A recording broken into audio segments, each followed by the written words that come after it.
Hey friends, welcome to tonight's relaxing philosophy for sleep. This slow-spoken, bedtime gentle narration is designed to help you unwind, clear your mind, and drift into a peaceful night's rest.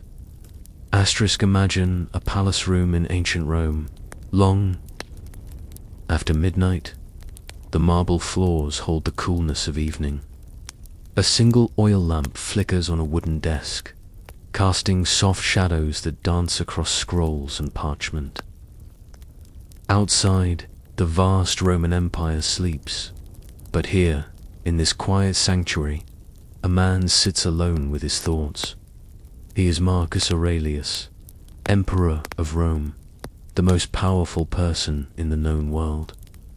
Yet right now, he is simply a human being, writing in a journal, trying to make sense of his day, his worries, his mortality. The lamp's warm glow reflects in his tired eyes. He dips his pen and writes not for history, not for posterity, but for himself, reminders of how to live, how to find peace, how to sleep without the weight of empire crushing his chest. Tonight, we'll journey through the wisdom Marcus Aurelius left behind in these private writings, never meant for our eyes. We'll discover how an emperor who commanded legions learned to command his own mind.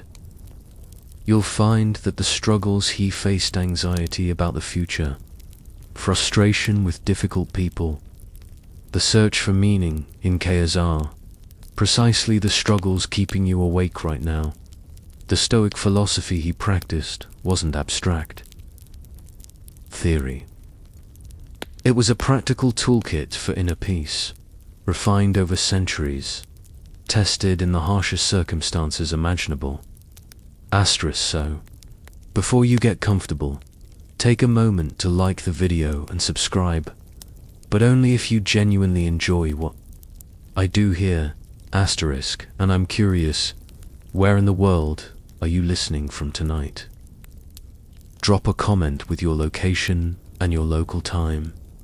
It's fascinating to think we're all connected across time zones, all seeking the same peaceful sleep through timeless wisdom. Now, dim the lights, maybe turn on a fan for that soft background. And let's ease into tonight's journey together. Marcus Aurelius never wanted to be emperor. This fact sits at the heart of understanding him. He was a philosopher by nature, thrust into leadership by fate. Imagine the contradiction: a man who valued quiet contemplation, forced to make life and death decisions for millions. A thinker who longed for solitude, required to attend endless ceremonies, hear countless petitions, manage rebellious generals and scheming politicians. The stress would have destroyed most people. Instead, Marcus turned to philosophy the way you might turn to meditation or therapy. He wrote to survive. His journal, which we now call the Meditations, contains no grand pronouncements meant to inspire the masses. Instead, you find a man reminding himself of basic truths he keeps forgetting. You have power over your mind, not outside events, he writes in one passage. Realize this, and you will find strength. These aren't the words of someone who has it all figured out. They're the words of someone struggling, like you, to maintain sanity in an overwhelming world. Picture him at his desk again, that lamp burning low. The oil will run out soon. He should sleep. Dawn comes early, and with it, decisions about war, grain, supplies, justice. But his mind races. Tomorrow, he must send young soldiers to their possible deaths on the frontier. There are reports of plague spreading through the provinces. His own body aches with illness. A trusted advisor has betrayed him. The weight of it all presses down like a physical force. So, he writes, not to solve these problems, some have no solution, but to change his relationship with them. He reminds himself that he cannot control whether the plague spreads, whether men betray him, whether his body fails. He can only control his response, his thoughts, his character, his ability to do his duty with grace. This simple distinction between what lies within his power and what does not becomes the foundation of his peace. Asterisk, you can feel the same distinction right now. Your body rests against soft fabric. Cool air touches your skin. Your breath moves in and out without effort. These sensations exist in this moment, regardless of what tomorrow brings. The meeting you're worried about, the conversation you need to have, the problem that seems insurmountable, none of these exist right now. They exist only in your thinking. Marcus understood this. He understood that most of our suffering happens in our imagination, not in reality. Asterisk, he would write by lamplight, until his eyes grew heavy, until the words became prayers, until philosophy dissolved into something like peace. Then he would extinguish the flame, lie down on his simple bed. Even emperors didn't have much comfort in those days. He entrusts that he had done enough. Tomorrow would bring what it brings. For now, there was only darkness, breath, and the air. Quiet satisfaction of a mind that had examined itself and found it still striving toward wisdom. Asterisk. This is what we'll explore together over the next 2 hours. Not the philosophy of lectures and arguments, but the philosophy of late nights and tired minds seeking rest. The kind of wisdom that doesn't demand energy but offers it. That doesn't create more questions, but settles the ones already swirling. Marcus Aurelius wrote his way to sleep. Tonight, we'll follow the same path, discovering that the insights which calmed an emperor's troubled mind can calm yours too. Asterisk. The lamp has burned down to almost nothing now.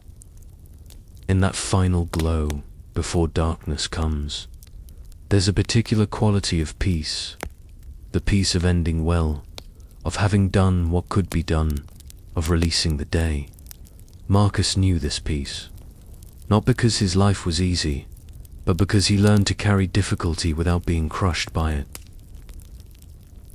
This understanding of what we can and cannot control became the cornerstone of everything Marcus Aurelius practiced. The Stoics had a name for it, the dichotomy of control, but Marcus lived it in ways that made the concept breathe. He didn't just understand it intellectually. He felt it in his bones, tested it in situations where most people would have crumbled under the pressure of trying to control the uncontrollable. Asterisk. Picture a different night now.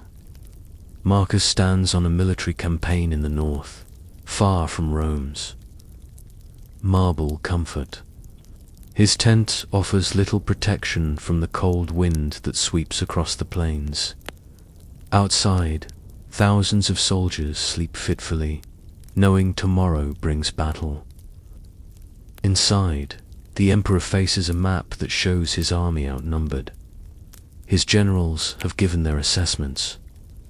The situation looks grim. A younger man, a less philosophical man, might pace all night, running through endless scenarios, trying to find some strategy that guarantees victory. Asterisk, but Marcus sits quietly instead. He breathes slowly, watching the lamp flame barely moving in the still air of the tent. He returns to the fundamental question that brings him peace. What is actually within my control right now? Not the enemy's numbers, not the terrain, not even whether his soldiers will fight bravely tomorrow. These things will unfold as they unfold. What he controls is simpler, smaller, yet infinitely more important. He controls his own reasoning, his own choices, his own character in facing whatever comes. Asterisk, you might think this sounds like resignation. like giving up. But notice the difference. Marcus isn't saying nothing matters. He's saying his energy, his worry, his mental resources are precious and wasting them on things beyond his influence is a kind of violence against himself. Instead of scattering his mind across 1,000 variables he cannot change, he gathers himself. He focuses on the one thing he can change, his own response to circumstances. The Stoics divided all of existence into 3 categories. And understanding these categories is like being given a map of your own mind. First, there are things entirely within your control: your beliefs, your values, your choices, your character. Second, there are things entirely outside your control: other people's opinions, natural events, the past, most of the future. Third, and this is where it gets interesting, there are things you can influence but not control: your health, your relationships, your work outcomes. The confusion between these categories creates most human suffering. Think about your own life right now. That difficult person who frustrates you, you cannot control their behavior, but you keep trying, don't you? That anxiety about tomorrow's outcome, you cannot control whether events unfold favorably, but you rehearse scenarios endlessly in your mind. That wish for the past to have been different, perhaps the most futile wish of all, yet one we indulge constantly. Marcus saw himself doing these same things. The difference is that he caught himself, gently redirected his attention, and asked, "What can I actually control here?"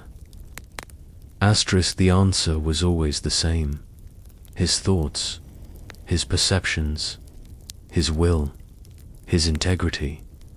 These formed what he called the inner citadel, a fortress that external events could never breach. An enemy army could surround him, but they could not make him cruel.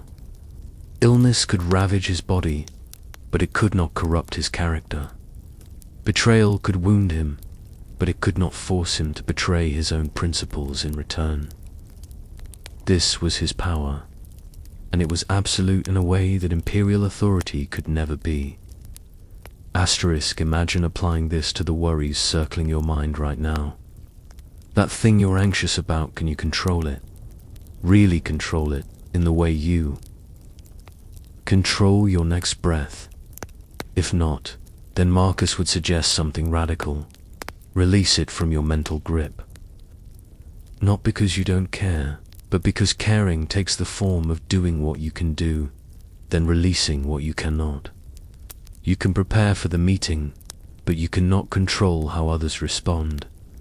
You can speak your truth, but you cannot control whether you're understood. You can do your work excellently, but you cannot guarantee recognition. This teaching feels like cool water on fevered skin. It invites you to put down weights you've been carrying that were never yours to carry. Marcus wrote, "If you are distressed by anything external, the pain is not due to the thing itself, but to your estimate of it. And this you have the power to revoke at any moment." Read that again, slowly. The pain is not in the thing, but in your judgment about the thing. And you control your judgment. In his tent, that cold night, Marcus eventually lay down on his military cat.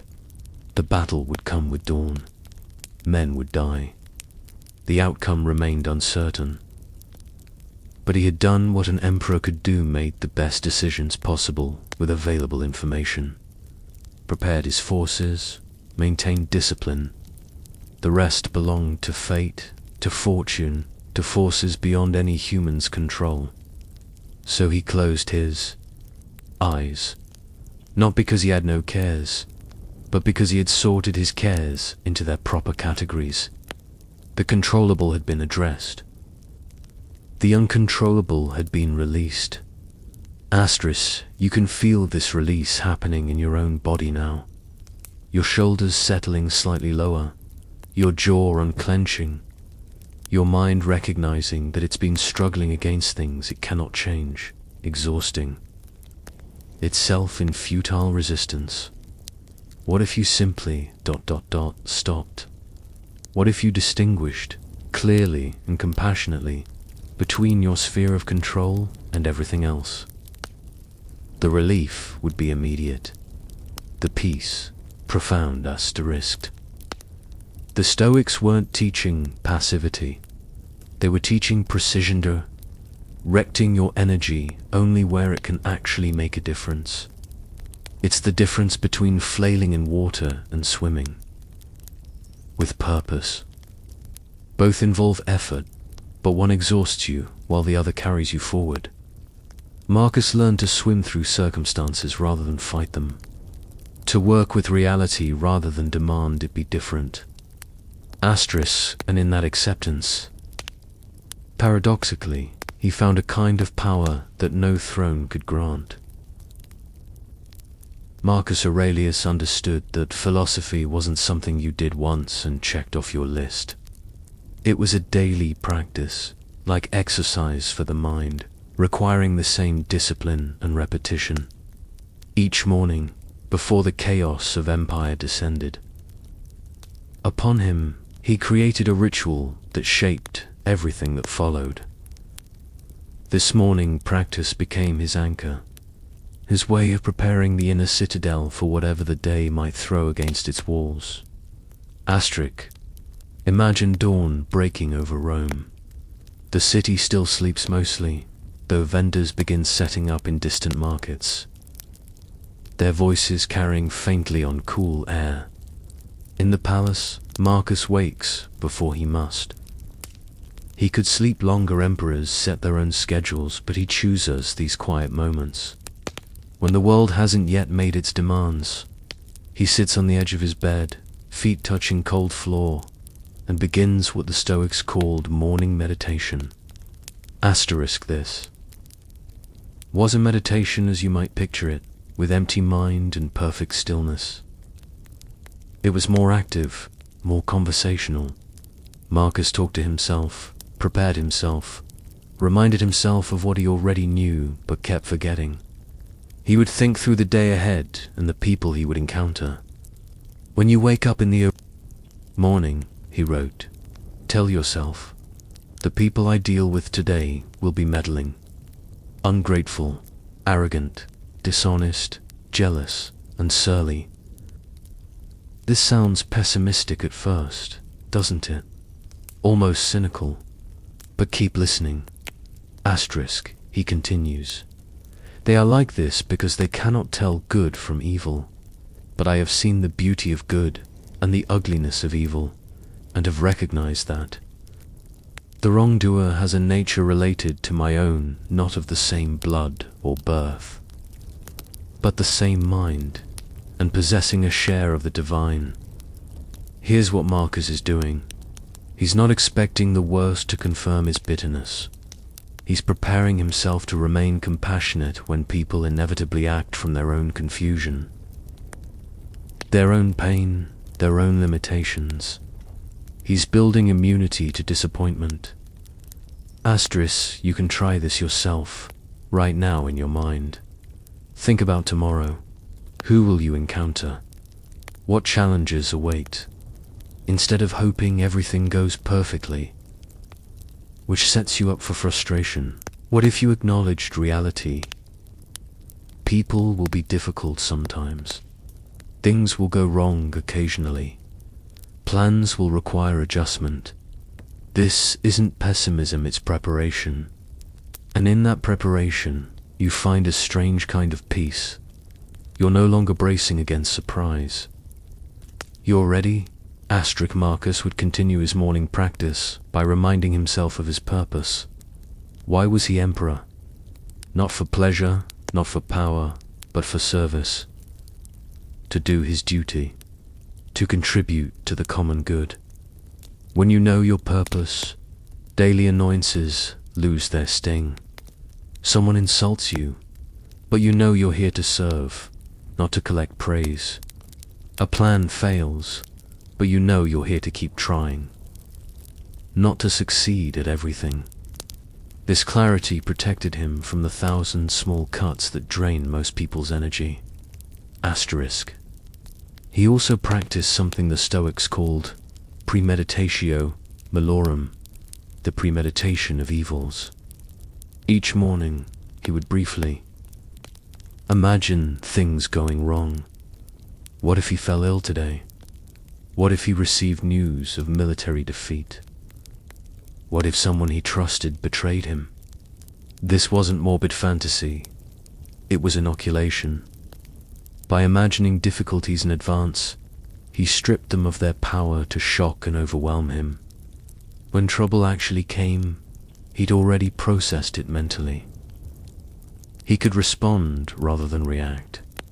Asterisk. Picture yourself adopting this practice. Each morning, before your day accelerates beyond your control, you sit quietly. You acknowledge that today will bring challenges. You remind yourself that other people are struggling with their own confusion and pain, so their behavior toward you isn't really about you.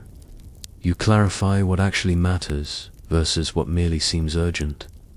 You imagine your plans falling apart and feel yourself remaining steady anyway. In 10 minutes, you've done what takes most people years to learn. You've prepared your mind. Asterisk. The beauty of this practice is its simplicity. Marcus didn't need special equipment, perfect conditions, or hours of time. He needed only willingness to check in with himself before the world checked in on him. He created a buffer zone between sleep and demand, between rest and responsibility. In that zone, he reinforced his philosophy, strengthened his resolve, remembered who he wanted to be. Asterisk. There's something deeply soothing about this kind of structure. Your mind craves it, actually.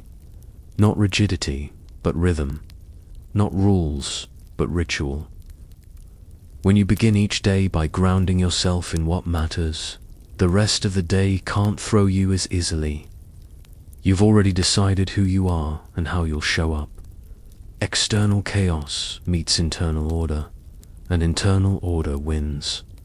Asterisk. Marcus would finish his morning practice with gratitude, despite all the challenges waiting for him, and they were substantial.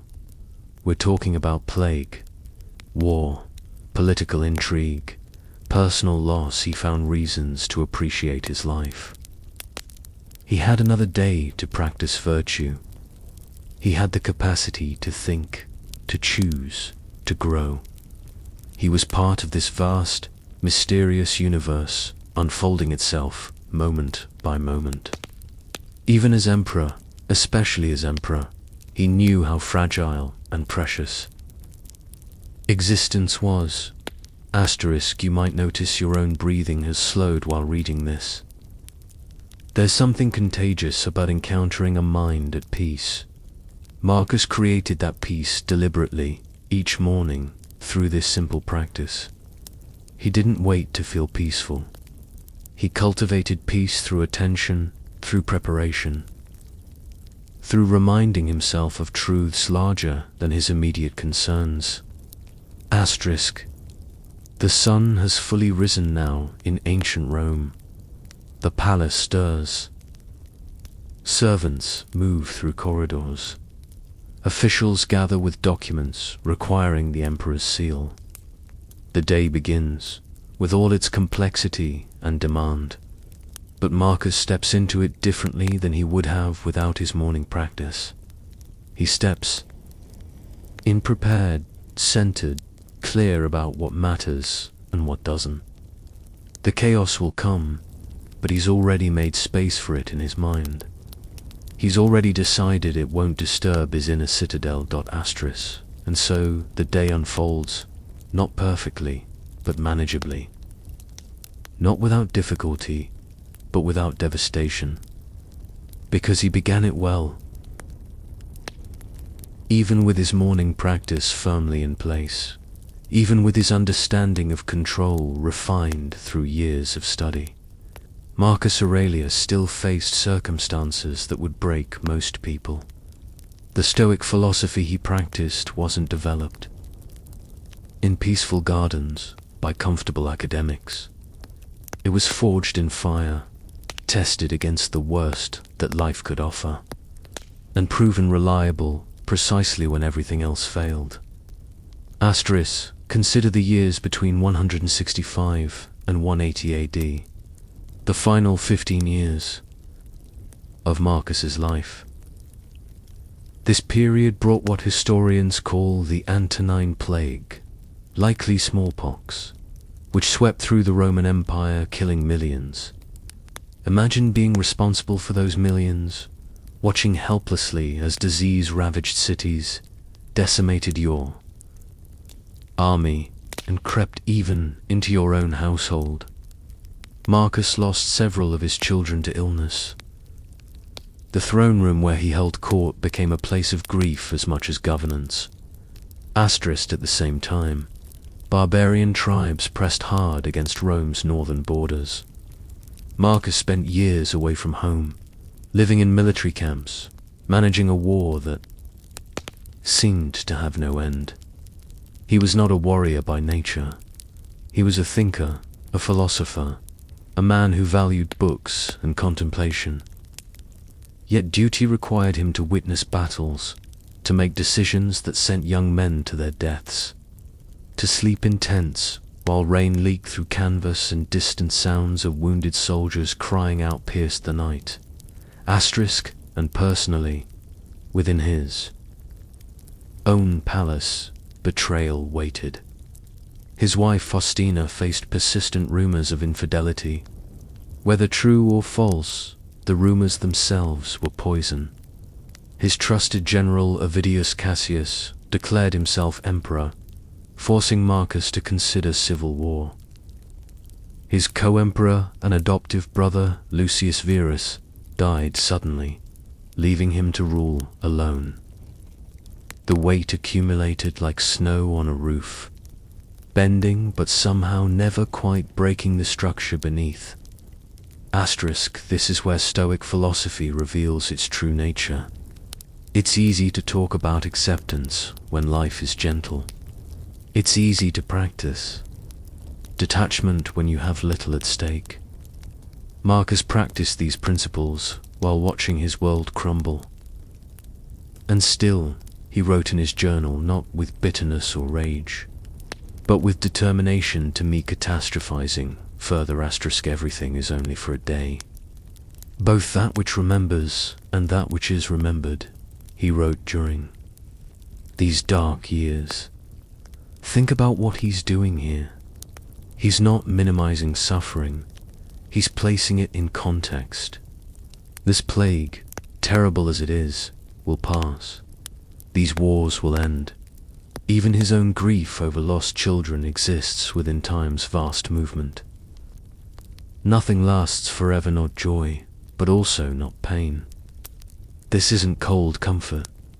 It's the only comfort that actually works when everything falls apart. Asterisk, you know this feeling, don't you? Maybe not at empire scale, but at the scale of your own life.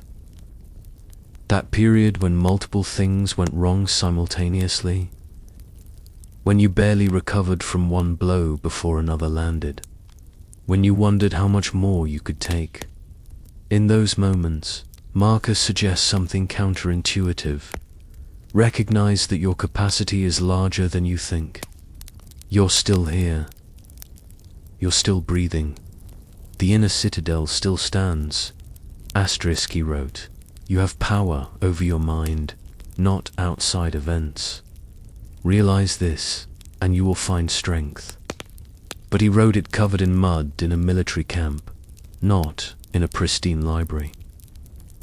He wrote it while grieving, while exhausted, while managing impossible situations. The words carry weight because they emerged from weight. This wasn't theory.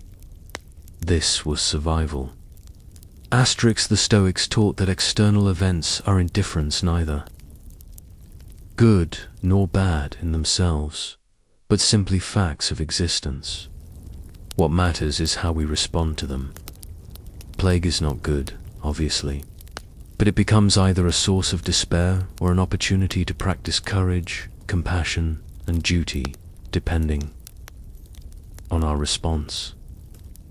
War is not good, but it reveals character, tests resolve, and shows us what we're capable of enduring. Loss is not good, but it teaches us about love's depth, life's preciousness, and our own resilience. Marcus didn't choose any of this.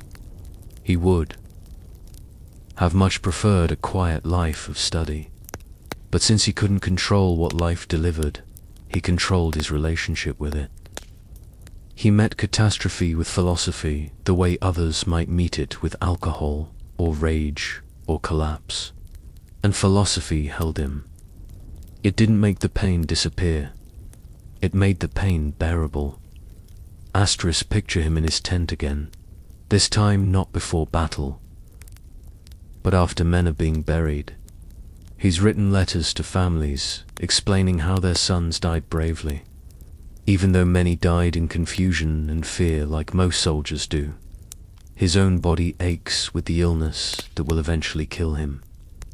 Sleep seems impossible, yet he pulls out his journal, dips his pen, and writes. How easy it is to repel and erase every impression which is troublesome or unsuitable, and immediately to be in all tranquility. Is he lying to himself? Is this denial? No, he's practicing what he preaches. He's noticing that even in this moment, even surrounded by death and difficulty, his mind can still choose where to focus. He can notice the lamp's steady flame, the scratch of pen on parchment, the cool night air on his face. The fact that he's alive, still capable of thought, still able to choose his response. The impression of overwhelming catastrophe can be examined, questioned, and replaced with something more accurate. This is difficult, and I am meeting it. The acceptance that Stoicism teaches isn't passive. It's profoundly active. It says, I accept that this is happening, and now I will decide what to do about it. I accept that people die, and now I will honor them. I accept that I'm exhausted, and now I will rest as I can. I accept that tomorrow brings more challenge, and now I will prepare. Each acceptance becomes a launching point for action, rather than an excuse for paralysis. Your own difficulties, whatever they are, can be met this same way. Not with the pretense that they don't hurt, not with the demand that they shouldn't exist, but with the clear-eyed recognition that they do exist. You are experiencing them, and you still have choice about how to carry them. Marcus carried the weight of empire during its darkest hour. You can carry what's yours. The night deepens around his tent. The camp gradually quiets. Marcus finally sets down his pen, having written himself back to some semblance of peace. Not happiness peace. The kind that exists even when everything falls apart. The kind that says, I'm still here, still upright, still committed to doing what's right, even when right seems to accomplish nothing. This is the peace available to you now. To understand where Marcus Aurelius found these ideas that sustained him through impossible circumstances, we need to travel backward through time, to a different city, a different century. We need to walk through ancient Athens, where Stoicism was born not in palaces, but in painted porticos, where philosophers gathered not because they were powerful, but because they were curious about how to live well. Picture Athens around 300 BC, nearly 5 centuries before Marcus. The city still gleams with marble temples. The Acropolis rises above everything, the Parthenon catching golden light at sunset. Below, in the agora, the marketplace and public square, humanity swirls in all its chaotic variety. Merchants haggle over olive oil and fish. Politicians debate. Children chase each other between columns. And along the northern edge of the agora stands a long covered walkway, its columns painted with murals, called the Stoa, Poikal, the painted porch. Asterix here, a man named Zeno of Citium, has begun teaching a new philosophy. He didn't intend to start a school. He was a merchant, actually, a trader from Cyprus who lost everything in a shipwreck. Washed up in Athens with nothing, he wandered into a bookshop and discovered philosophy. It changed him so completely that he never returned to commerce. Instead, he began discussing ideas with anyone who would listen, and gradually, people started gathering to hear him speak beneath the painted porch. They called themselves Stoics, after the Stoa, where they met. Asterisk, imagine walking through that colonnade yourself. Your sandals whisper on worn stone. Painted scenes of ancient battles glow on the walls, colors still vivid. Light slants through the air. Columns, creating alternating bars of brightness and shadow. You hear Zeno's voice before you see him, not loud, but clear, carrying across the space. A small crowd has gathered, some sitting on the ground, others leaning against pillars. Zeno himself stands simply, no throne, no elevation. Just a man thinking out loud, testing ideas in conversation. Asterisk, what was he teaching? The same fundamental insight that would later sustain Marcus Aurelius through plague and war. Live according to nature. This phrase sounds vague until you understand what Stoics meant by nature. They meant something like the fundamental structure of reality. The way things actually are, not how we wish they were. They observed that nature includes change, impermanence, difficulty, and death. Fighting against these facts creates suffering. Accepting them creates freedom. Asterisk, Zeno taught that the universe operates according to reason. They called it logos. Everything that happens for reasons woven into the fabric of existence itself. You might not like those reasons. They might seem cruel or senseless, but they're not random. There's an order, even if you can't perceive it. Your task isn't to understand the entire cosmic plant, that's impossible. Your task is to align yourself with it, to play your part excellently, to respond to circumstances with virtue regardless of whether circumstances seem fair. Asterisk, this was radical teaching. Most Greek philosophy at the time focused on abstract debates about the nature of reality. Zeno made philosophy practical. He asked, how should you actually live? His answer, develop for cardinal virtues, wisdom, courage, justice, and temperance. Everything else, wealth, health, reputation, even life itself, is neither good nor bad. These things are preferred in. You can prefer them, certainly, but they don't determine your character or your worth. Asterisk, you can feel the coolness of the Stoa's shade as afternoon heat builds. Zeno is talking about desire now, explaining how wanting things to be different than they are creates endless suffering. He's not saying don't have preferences. He's saying don't let those preferences tyrannize you. Want health, but don't need it for peace of mind. Prefer success, but don't collapse when failure comes. Enjoy pleasure when it arrives, but don't chain your happiness to its presence. Asterix, one of the listeners, interrupts with a question. They do this freely. Here Stoic teaching is conversational, not dogmatic. The question is about emotions. Should we try to eliminate all feeling? Become cold, unmoved? Zeno smiles slightly. No, he explains. The goal isn't to become stone. It's to become wise about what deserves emotional energy. Anger at injustice is appropriate when it motivates action, but rage that consumes you serves nothing. Grief at loss is natural, but wallowing in it dishonors what you've lost.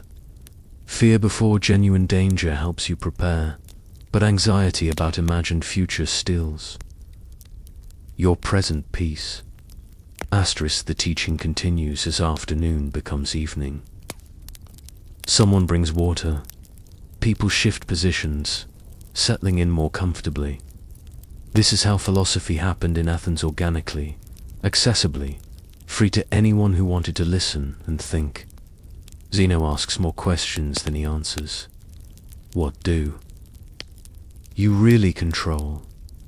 What do you truly need? What would a wise person do in your situation?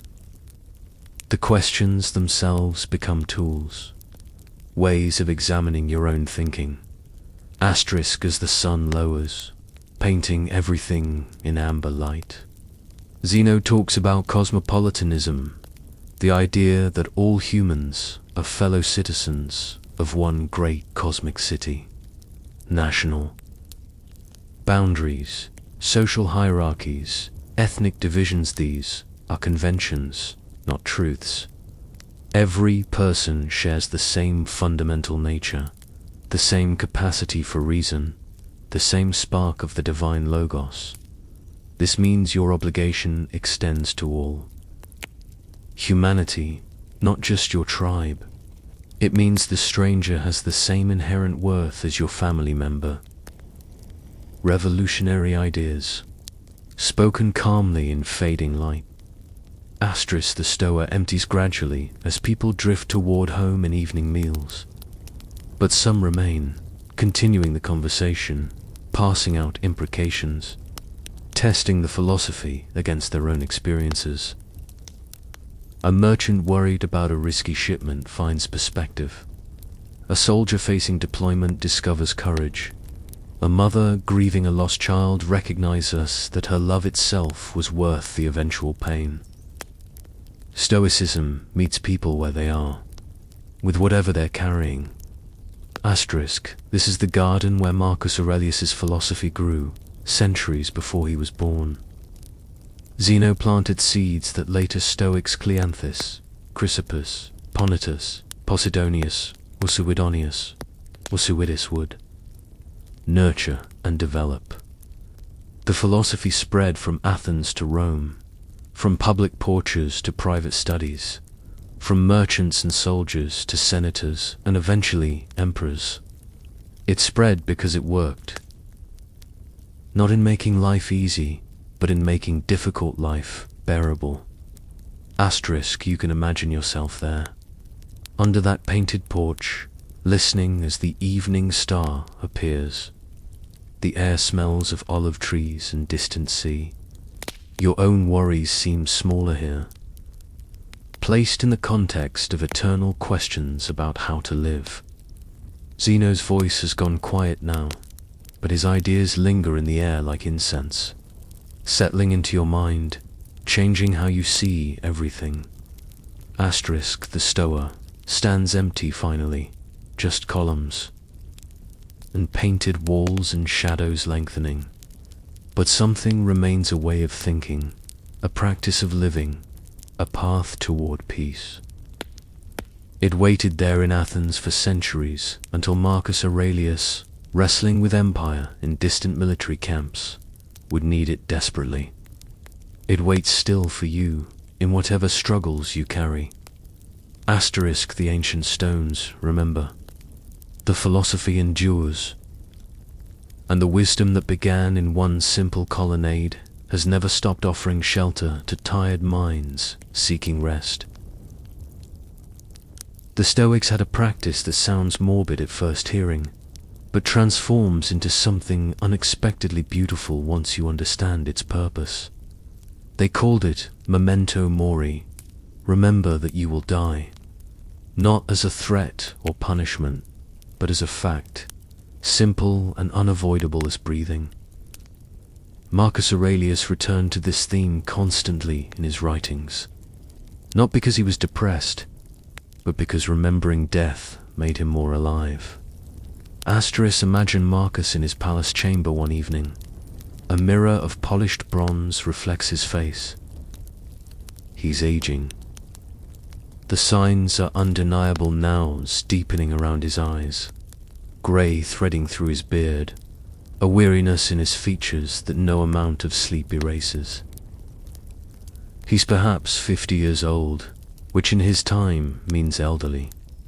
He knows, with the kind of knowledge that sits in your bones, that he doesn't have many years remaining.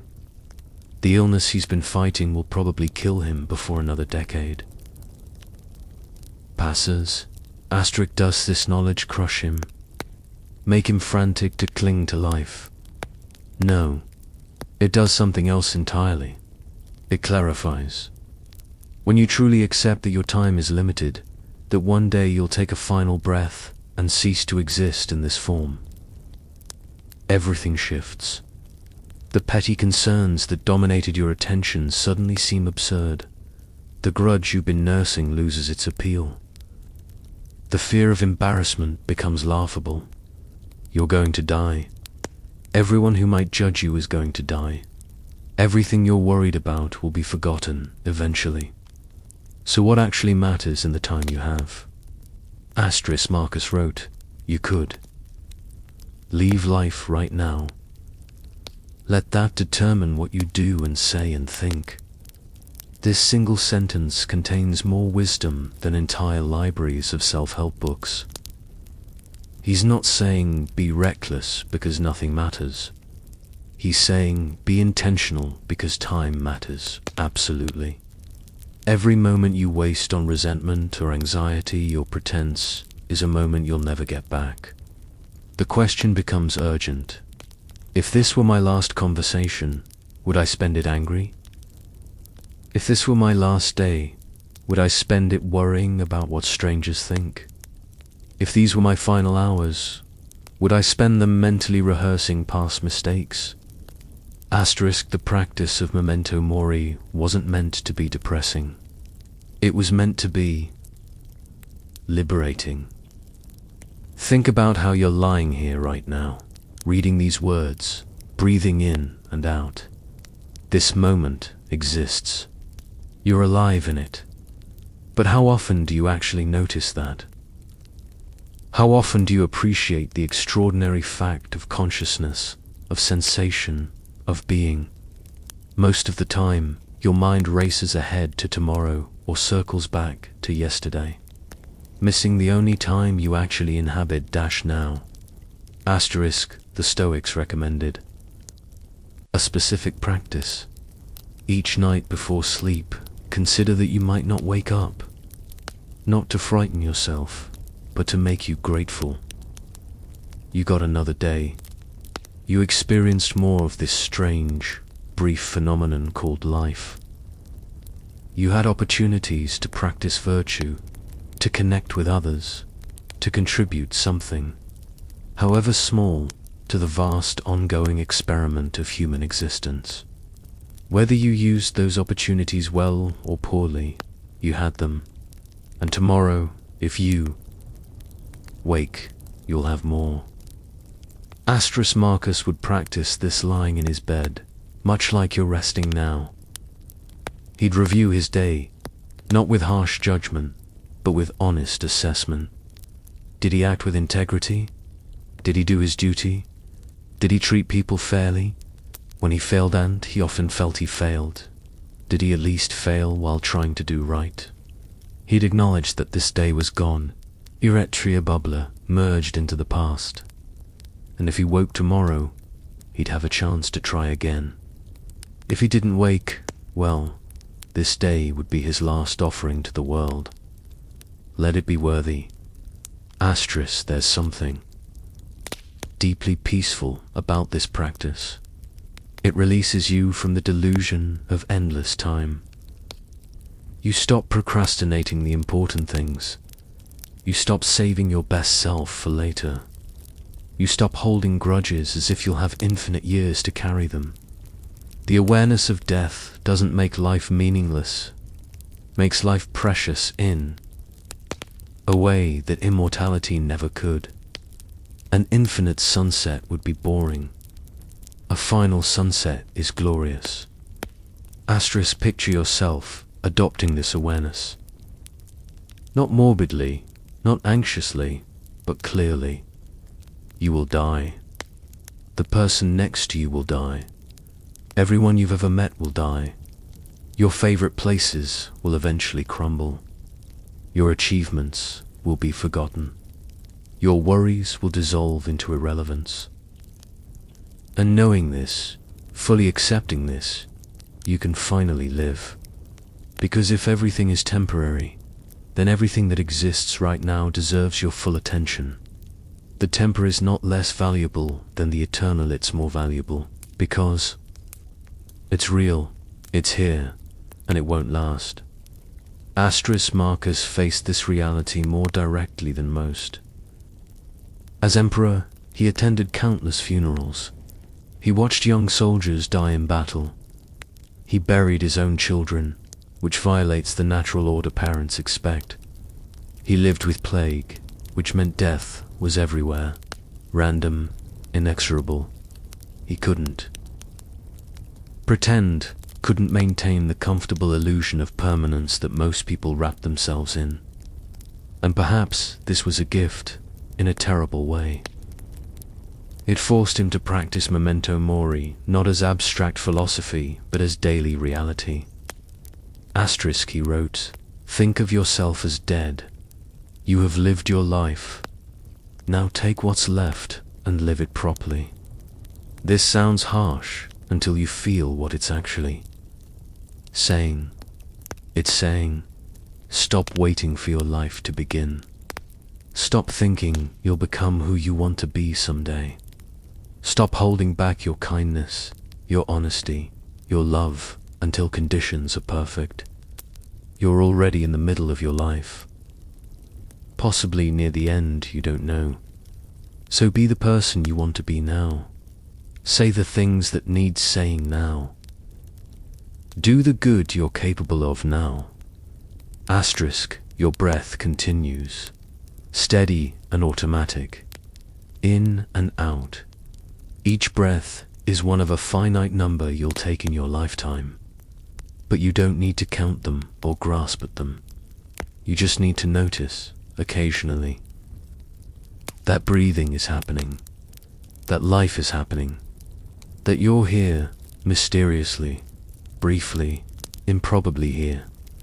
The Stoics saw this awareness, not as a weight but as wings. When you stop fearing death, you stop fearing life. When you accept impermanence, you can finally sink into the present moment without your mind constantly trying to secure some impossible future. Asterisk, tonight, as you drift towards sleep, you can practice this yourself. Today is ending. You'll never have this exact day again. If you wake tomorrow, it will be a different day, and you'll be a slightly different person. Nothing remains perfectly still.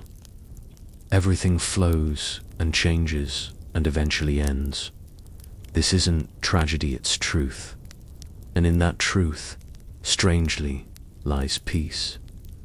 Not the peace of having everything figured out, but the peace of accepting things as they are. Including your own mortality. Including this very moment, which is already passing, already becoming memory, already sliding into the vast ocean of everything that ever was. Asterisk, Marcus closes his eyes. Another day survived. Another night arrived. The lamp burns low. Outside his window, Rome sleeps, unaware that its emperor has been rehearsing his own death. not from fear, but from love of life properly lived. Once you've accepted that time is limited and life impermanent, the Stoics offered another practice that seems even stranger at first encounter. They called it negative visualization, and Marcus Aurelius used it regularly to maintain his peace of mind. The practice involves deliberately imagining loss, not to torture yourself, but to immunize yourself against the shock of loss when it inevitably arrives. Asterisk. Imagine Marcus in a rare moment of domestic happiness. His children play nearby, their laughter echoing through marble halls. The sound is pure joy, unfiltered, the kind that makes you smile without thinking. He watches them, and part of him wants to simply bask in the moment, to pretend it will last forever. But he's trained himself differently. He watches them and thinks, quietly, these children are mortal. Any one of them might die before me. This moment of laughter might be one of our last together.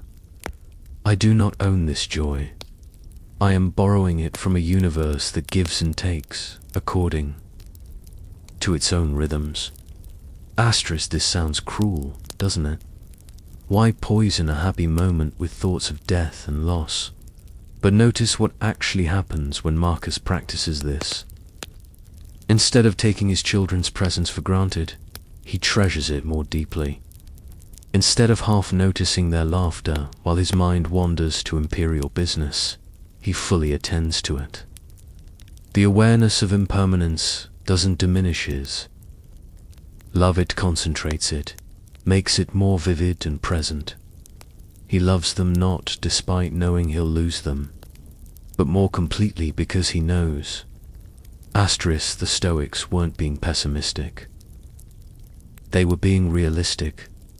Loss is guaranteed. Change is constant. Nothing you have now will remain exactly as it is. Your health will decline. Your relationships will shift. Your possessions will break or be lost. Your abilities will fade. Even your own mind will change, thoughts and memories dissolving like morning mist. You know this intellectually, but do you feel it? Do you let it change how you engage with what you have? Asterisk, Epictetus, a Stoic who lived a generation after Marcus's taught his students to practice this with startling directness. When you kiss your child goodnight, he said, whisper to yourself, tomorrow you may be dead. Not to the child, to yourself. When you embrace someone you love, acknowledge silently, this person is mortal. This embrace is temporary.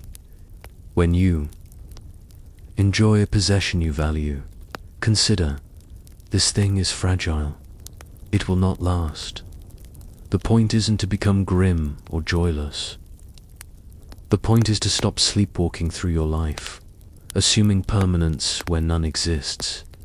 Asterisk, you can feel this practice working right now. Think about something you value, a relationship, a capability, a place you love. Now imagine it gone. Really? Imagine it, not forever, just for a moment. Feel that little clutch in your chest, that resistance. That's attachment. That's where suffering begins, in the gap between what is and what you demand must continue to be. The Stoics aren't saying, don't value things. They're saying, hold them lightly, appreciate them fully, but don't confuse them with permanence. Asterisk, Marcus practiced this visualization, not occasionally, but daily. Before meeting with advisors he'd remind himself they were mortal, fallible, temporary fixtures in his life. Before enjoying a meal, he'd consider that food itself is just temporary fuel, that his capacity to taste and enjoy will one day cease. Before going to bed, he'd acknowledge that he might not wake. This constant memento of impermanence kept him from building his peace on foundations that would inevitably crumble. Asterisk, there's a deeper layer to this practice. When you visualize loss before it happens, you begin to grieve in advance, not fully, but enough to soften the blow when reality delivers. You've already processed some of the shock. You've already confronted the possibility. So when your phone rings with bad news, when the diagnosis comes, when the person leaves, you're not utterly blindsided. Some part of you knew this was always possible. You prepared.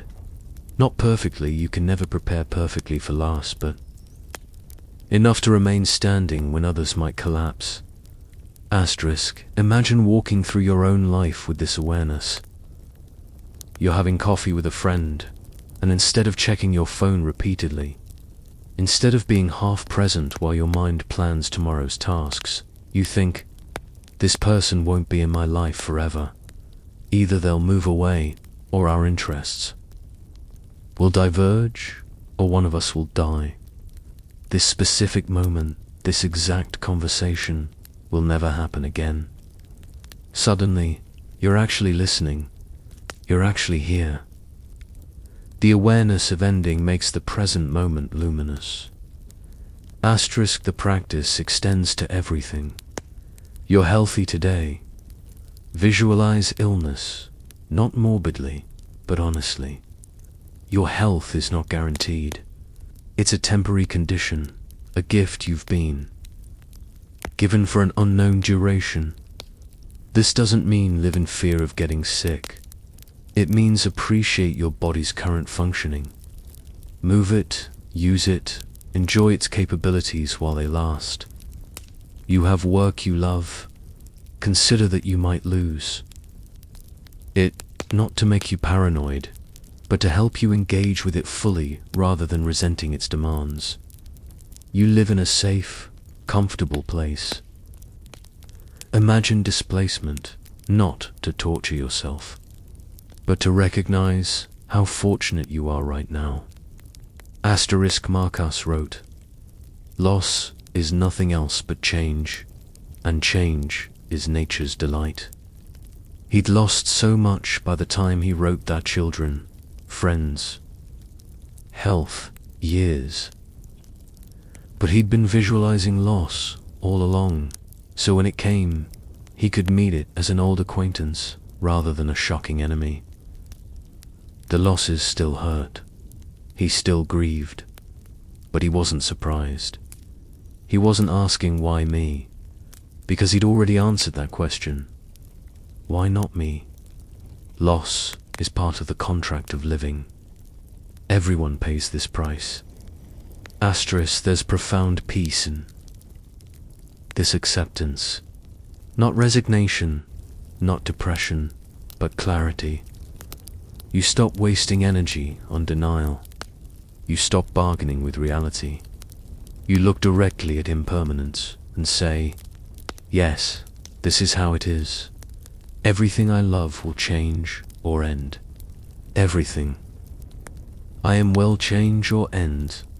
And knowing this, I can finally be present. I can finally appreciate what exists now instead of desperately trying to make it last forever. Asterisk, your own breath continues. Each one unique, each one closer to the last breath you'll take someday. But right now, breath is happening. Life is happening. Consciousness is happening. And these facts, temporary as they are, remain utterly extraordinary.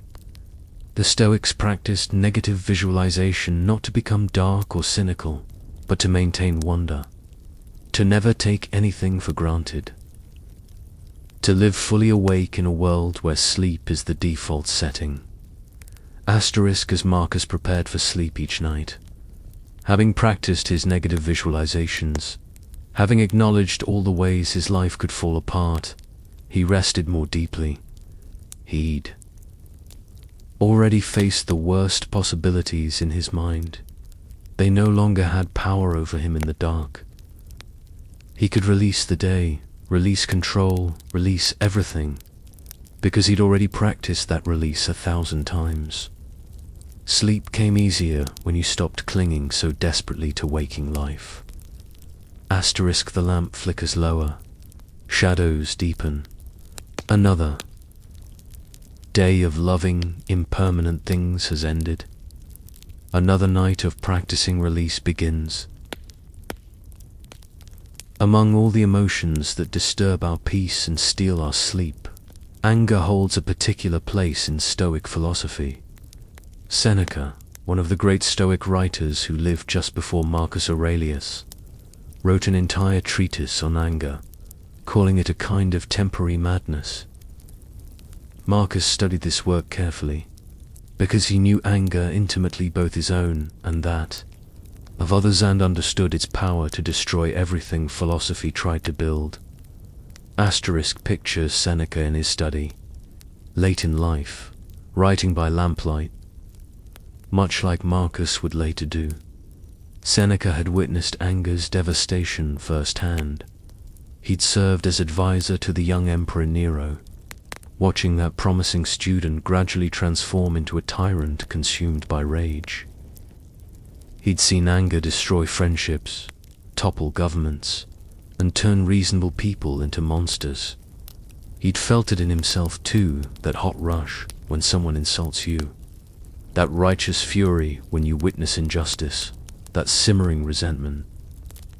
That keeps you awake long after the offense occurred. Asterisk, what did Seneca discover about anger? That it's always based on a judgment, never on facts alone. Someone cuts you off in traffic, there's just a fact, a car changing lanes. Your anger comes from the story you tell about it. They disrespected me. They think they're more important. They're a terrible person. Notice how much interpretation, how much assumption you've added to the simple fact. The anger doesn't come from the event. It comes from your evaluation of the event. Asterisk, Marcus encountered this constantly as emperor. Imagine a senator openly contradicting him in the forum, challenging his judgment in front of other officials. The immediate response, the one that rises, hot and fast, is anger. Who does this man think he is? Doesn't he know whom he's addressing? How dare he embarrass me publicly? But Marcus had trained himself to pause between stimulus and response, to examine that gap where freedom lives.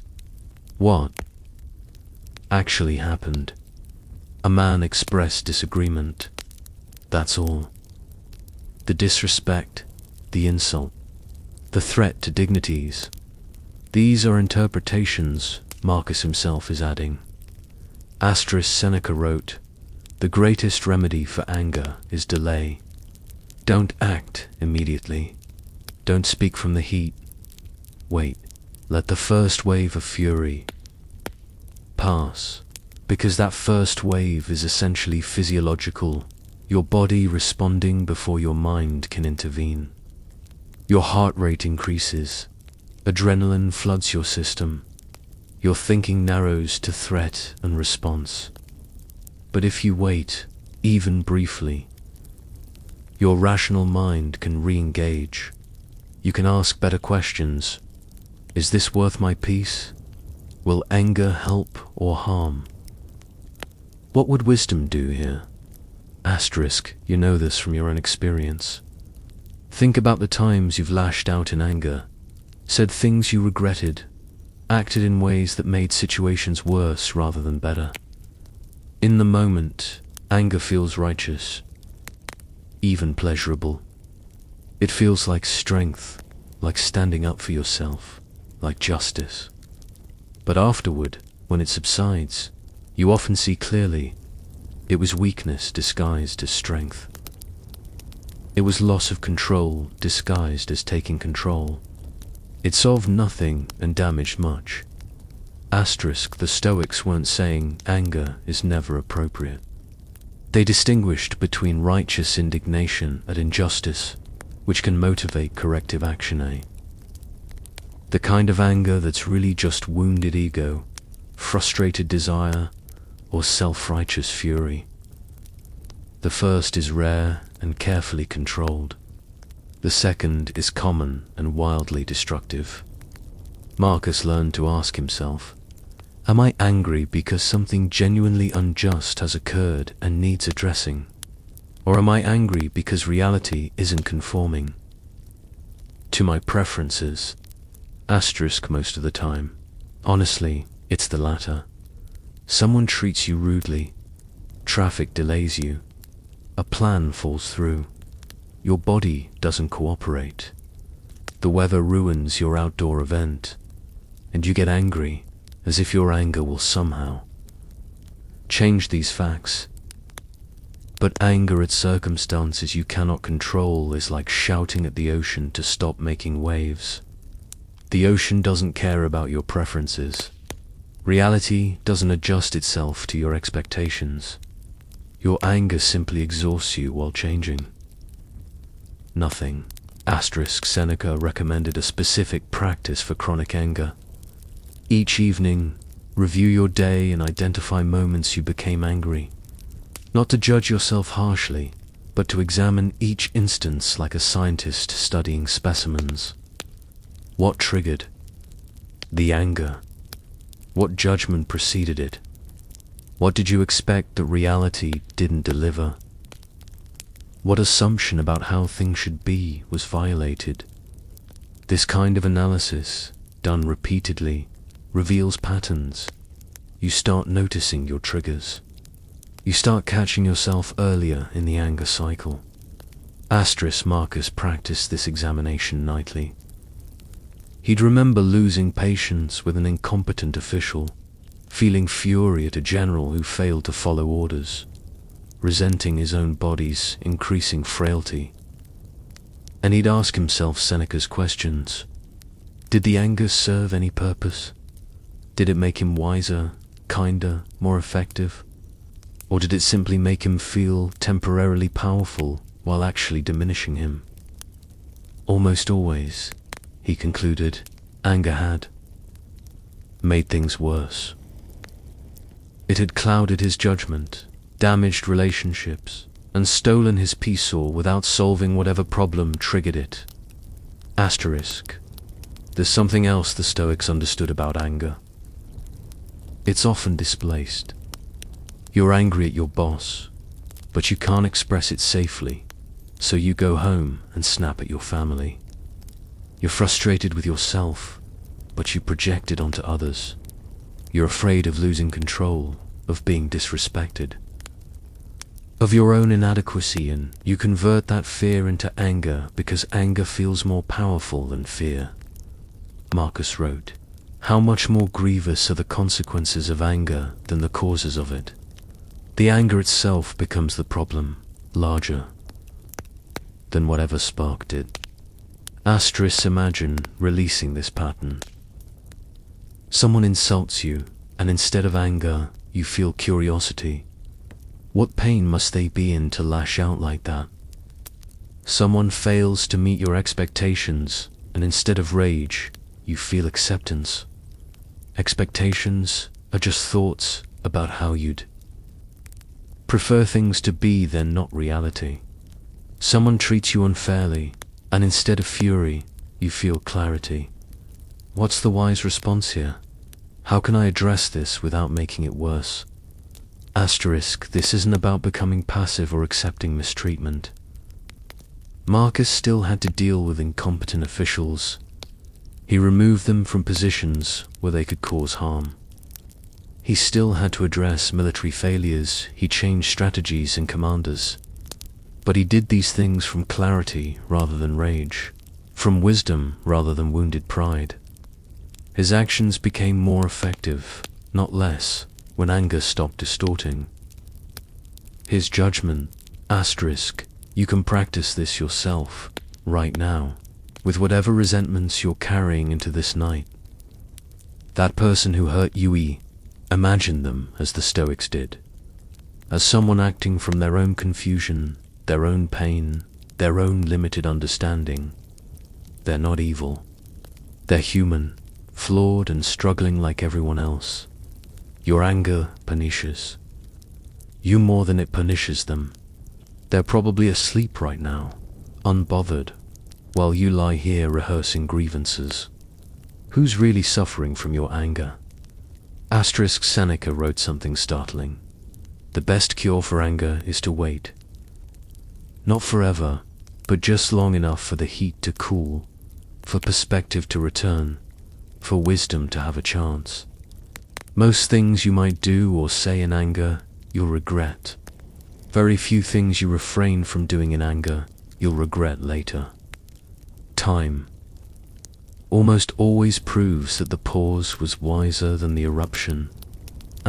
Marcus lies in his bed, having practiced his evening examination. He found anger 3 times today, once at a lying courtier, once at his own failing health, once at news of military setback. He examined each instance. The anger at the liar was wasted energy. Liars lie, that's their nature, and anger doesn't change them. The anger at his body was absurd, but his age and raging at nature is madness. The anger at military news was fear disguised. He was afraid of failure, and anger made him feel less helpless. None of it served him. All of it cost him peace. Tomorrow he'll try again. Not to be perfect. Perfection isn't the goal, but to catch himself sooner, to pause more often, to choose wisdom over rage. Tonight he releases it all. The grievances, the resentments, the righteous fury. He lets them dissolve like smoke in darkness, carrying nothing into sleep. The Stoics held a view of nature that sounds paradoxical at first, almost contradictory. They taught that nature is both utterly indifferent to human concerns and simultaneously provides everything necessary for human flourishing. The universe doesn't care about you personally, yet it cares for you perfectly through its impersonal operations. Marcus Aurelius wrestled with this paradox throughout his life, finding in it a strange comfort that rationality alone couldn't provide. Imagined standing on a hillside at dawn, watching the sun rise over ancient Rome. The light doesn't choose where to fall. It illuminates palace and slum equally, warms emperor and beggar without distinction. The sun has no opinion about who deserves its warmth. It simply shines, following laws older than humanity, indifferent to human hierarchies, and suffering and joy. Yet without that indifferent sun, nothing lives. Its impersonal light makes everything possible. This is what the Stoics meant by nature's indifference. The universe operates according to physical laws, cause and effect, patterns that preceded consciousness and will continue after it. Earthquakes don't choose their victims. Disease doesn't check whether you're a good person before infecting you. Rain falls on the just and unjust alike. Death comes to saint and criminal, to child and elder, following no moral logic, no cosmic justice, simply the trajectory of biological processes playing themselves out. You might find this view depressing. If the universe doesn't care, if there's no cosmic parent watching over you, ensuring fairness, what's the point? But Marcus found it liberating instead. He wrote, "Everything is interwoven, and the web is holy." What he meant was this: precisely because nature operates impersonally according to consistent principles, it creates a stable foundation for existence. You can rely on gravity. You can predict seasons. You can understand cause and effect. The indifference of natural law is actually nature's gift. It provides order instead of chaos, pattern instead of random whimsy. Think about what it would mean if nature weren't indifferent. If the universe actively judged, actively punished and rewarded according to some cosmic moral ledger, you'd live in constant anxiety. Did I do enough good today to deserve tomorrow's sunrise? Will this earthquake target me because of my failures?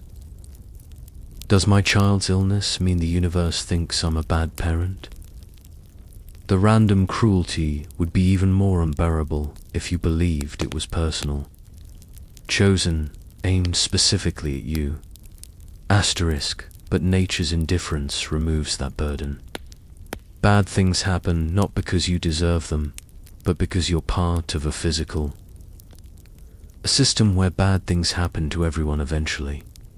Good things happen not because you're special, but because the same impersonal processes that create suffering also create joy, beauty, opportunity. You're not being singled out. You're participating in the vast, impersonal dance of existence. And that dance includes both music and silence, both harmony and dissonance. Marcus stood on battlefields where thousands died, and he couldn't tell himself those deaths served some higher purpose or reflected divine judgment.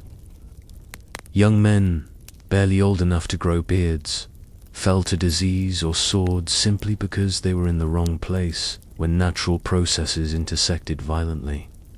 Nature didn't care about their potential, their families waiting at home, their dreams. Nature simply continued its operations, indifferent and unstoppable. Yet notice what else Marcus saw. That same indifferent nature provided the wheat that fed armies, the water that quenched thirst, the air that filled lungs, the remarkable human body that healed wounds, the consciousness that could observe suffering and choose compassion anyway. The capacity for reason that let humans create meaning even in a meaningless universe. Nature gives and takes impersonally, but in that impersonal giving is everything required for life. The Stoics called this living according to nature, not fighting against how things actually are, but aligning yourself with reality's actual operations. You don't rage at winter for being cold. You prepare for it. You don't resent that bodies age.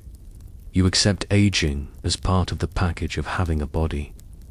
You don't protest that people act according to their nature. You expect them to and respond wisely rather than indignantly. Picture yourself floating in the ocean. If you thrash and fight, trying to stay rigid against the waves, you exhaust yourself and eventually drown. But if you relax, if you let yourself move with the water, you can float indefinitely. The ocean's indifference to whether you survive is actually what makes survival possible, because it's consistent, following predictable laws of buoyancy and pressure. You can work with those laws instead of against them. Marcus wrote, "Accept the things to which fate binds you, and love the people with whom fate brings you together, but do so with all your heart."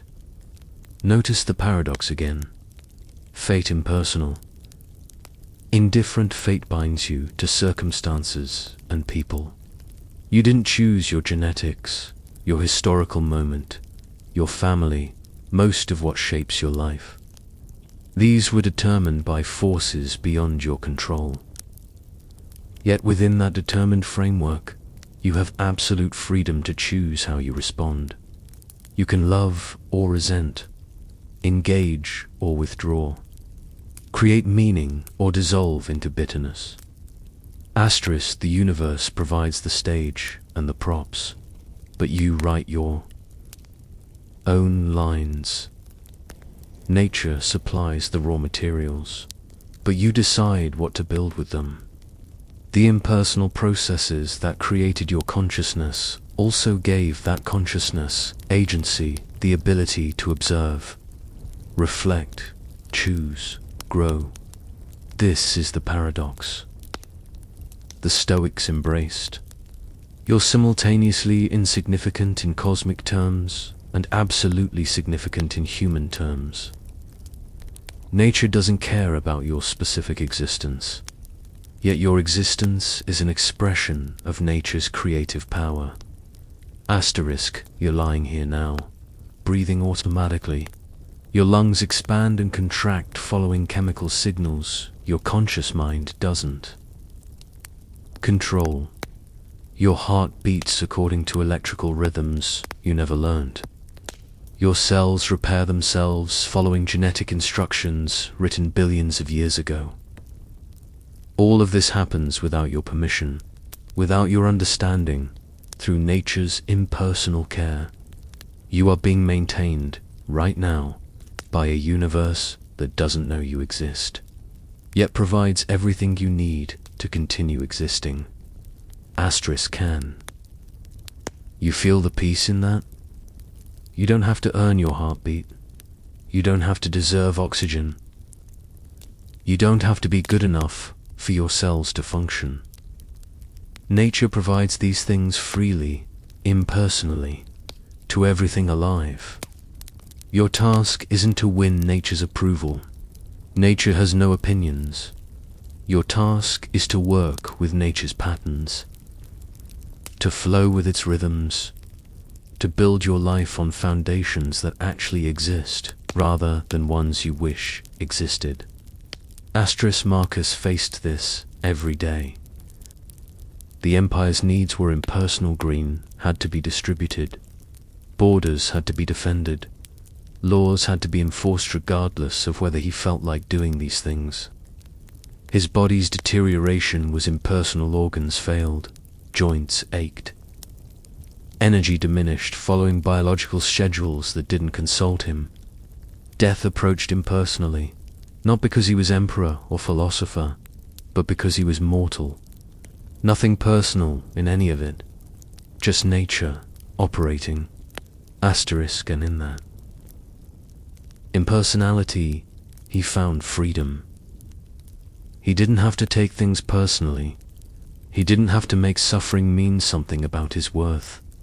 He could simply respond to each moment as it came, working with the materials nature provided, doing what wisdom suggested without needing. Cosmic validation. The universe's indifference became his liberation from the exhausting need for external approval. Asterisk tonight. As you settle deeper into rest, you can release yourself into that same impersonal care. Nature doesn't judge whether you've been good enough today. It simply continues providing breath, heartbeat, the miraculous fact of consciousness. You are held by forces you don't control and don't need to.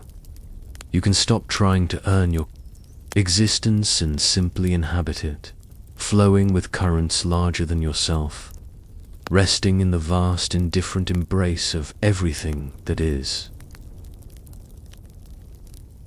Marcus Aurelius had a metaphor he returned to repeatedly in his meditations, one that helped him maintain peace even when external circumstances fell apart completely.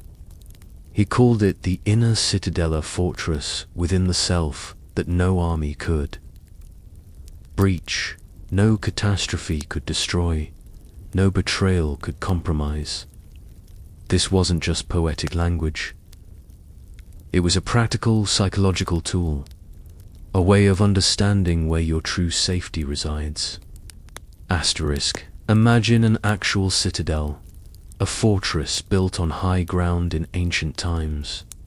Thick walls of stone surround it. Gates can be sealed.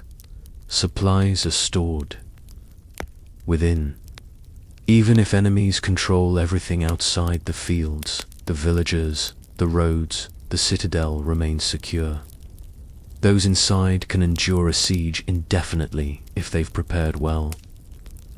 The outer territories might be lost, but the inner stronghold holds firm. Asterisk, your mind, Marcus realized, works exactly this way. External events can strip away almost everything. Your status, your health, your relationships, even your freedom of movement. You can lose every outer territory, but there remains one final fortress that cannot be taken by force. Your character, your reasoning, your capacity to choose your response. This is the inner citadel, and unlike physical fortresses, which can eventually be breached or starved out, the inner citadel is literally impregnable if you understand how to inhabit it properly. Marcus wrote this while living in conditions that tested the metaphor constantly. In military camps, he had little physical comfort or security. Disease threatened constantly. Enemies surrounded him literally, not metaphorically. Betrayal came from people he trusted. His body failed him progressively. Everything external was under siege.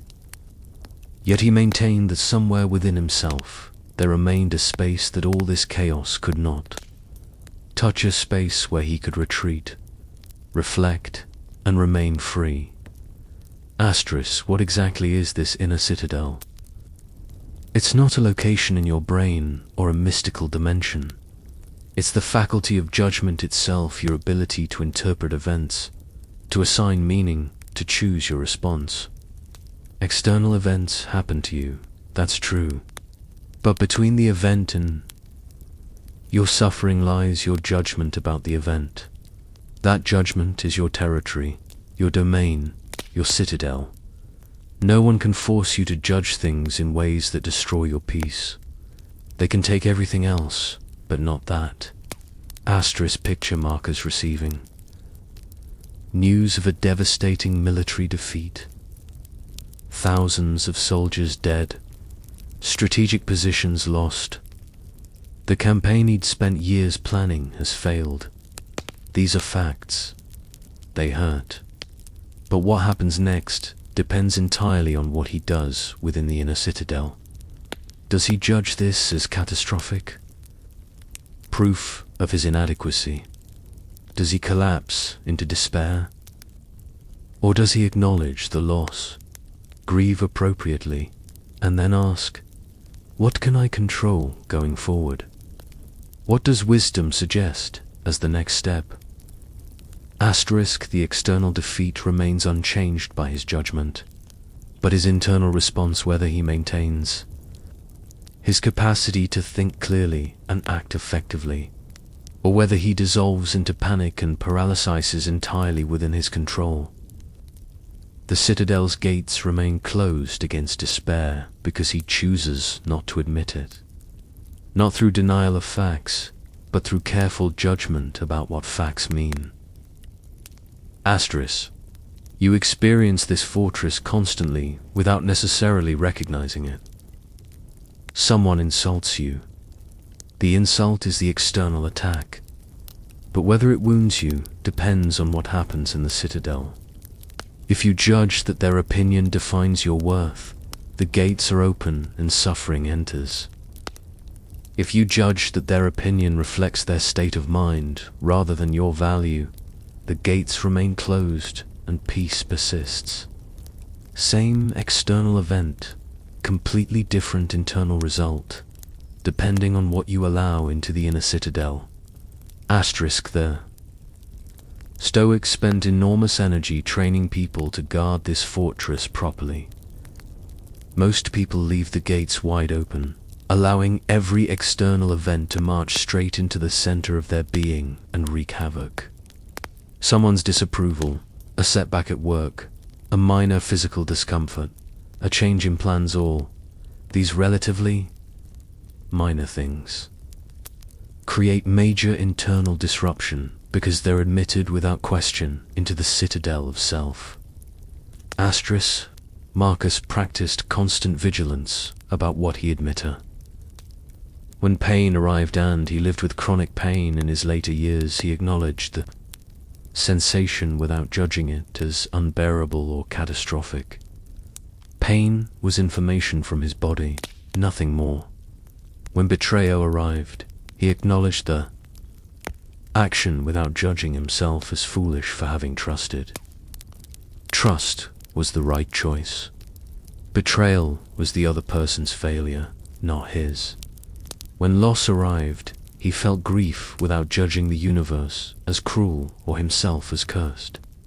Loss was nature's way, neutral and inevitable. Asterisk, this isn't about becoming cold or unfeeling. Marcus felt everything deeply, but he felt it from within the safety of the inner citadel, where feelings could be observed and processed without destroying his fundamental stability.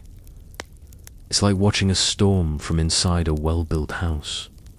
You're aware of the storm's power. You see the wind and rain. But you're not trying to stand outside in it, pretending it doesn't exist. You're sheltered, safe, able to witness without being overwhelmed.